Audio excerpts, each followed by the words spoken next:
రేపు 11 గంటలకి ఖచ్చితంగా 11 o'clockకి మేము రేపు శంబూర్పూర్ రాజు మన మేడ్చల్ పార్టీ ఆఫీస్ దగ్గర నుంచి స్టార్ట్ అవుతాం. ఆయన ఇల్లు అదే జిల్లా కిందికి వస్తుంది. ఆడికే పోదాం. ఆడి నుంచి అందరం కలిసి ఆ ఇంటికి పోయి స్వాగతం పలుకుదాం. మళ్ళీ ఏమంటాడు, బీఆర్ఎస్ పార్టీతో ఆయనకు పంచాయతీ కాదట, కౌశిక్ రెడ్డితోనే ఆయనకు పంచాయతీ అట. నీకు నాకేమైనా భూమి తగాదాలు ఉన్నాయా? నీకు నాకేమైనా అన్నదమ్ముల పంచాయతీలు ఉన్నాయా? ఎస్, నేను అడిగింది ఏంది, నువ్వు చెప్పే జవాబు ఏంటిది, నువ్వు మాట్లాడేది ఏంటిది? నిర్సిగ్గుగా నిర్లజ్జగా నువ్వు మాట్లాడే మాటలు యావత్ తెలంగాణ ప్రజలు మొత్తం కూడా వింటా ఉన్నారు. అసలు నువ్వు బీఆర్ఎస్ బీఫామ్ మీద గెలిచి కాంగ్రెస్ పార్టీలో చేరనికి నీకు సిగ్గనిపిస్తలేదాయా? ఎట్లా ఈ కష్టకాలంలో పార్టీ వదిలిపెట్టి పోవాలనిపిస్తా ఉంది? అంటే మీ వందలాది కోట్లకి అమ్ముడు పోడు, మీ భూ పంచాయతీ లేడని నియోజకవర్గంలో ఉంటే అవి పోయి సెటిల్ చేసుకోవడానికి కోసమో మీ స్వార్థం కోసం తప్పితే కేసీఆర్ గారు నీకేం తక్కువ చేసిండు, నీ నియోజకవర్గానికి ఏం తక్కువ చేసిండు? ఈ నియోజకవర్గాన్ని మొత్తం భారతదేశమే తిరిగి చూసే విధంగా అభివృద్ధి చేసిండు కదా కేసీఆర్ గారు.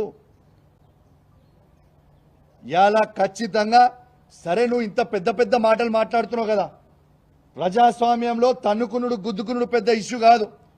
నిజంగా తన్నుకుందామంటే రా, నువ్వు ఒక్కనివి రా, నేను ఒక్కని వస్తా, ఇద్దరం తన్నుకుందాం, ఆడ తీసుకుందాం, ఎవరికి బలవంతరో చూసుకుందాం, అదే ప్రాబ్లం ఏం లేదు. కానీ ప్రజాస్వామ్యంలో అది ఒప్పుకోరు కదా. నీకు దమ్ము ఉంటే, నువ్వు మొగోనివే అయితే, నీకు చీమురు నెత్తురు ఉంటేనే నీ ఎమ్మెల్యే పదవికి రాజీనామా చేసి మళ్ళీ బై ఎలక్షన్కి రా, వచ్చి గెలిచి చూపి నువ్వు దమ్ము నూనె అప్పుడు ఒప్పుకుంటాను. రిజైన్ చేయి, నీకు దమ్ముంటే నువ్వు రిజైన్ చేయి అంటున్నా నేను. నీకు దమ్ముంటే నువ్వు రిజైన్ చెయ్యి. Come will go for election, ఆడ చూసుకుందాం. అది నిజమైన ప్రజాస్వామ్యం కదా. నీ దమ్మేందో, మా కేసీఆర్ నాయకత్వంలో మా దమ్మేందో మేము చూపిస్తాం. You please resign.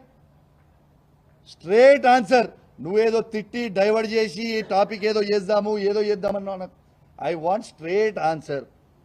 నువ్వు బీఆర్ఎస్ పార్టీ ఎమ్మెల్యే అయితే మీరు రాండి, స్ట్రేట్గా టీఆర్ఎస్ భవన్కి పోదాము, తెలంగాణ భవన్కి పోదాము, ప్రెస్ మీట్ పెడదాము, అక్కడి నుంచి కేసీఆర్ గారి దగ్గరికి పోదాము.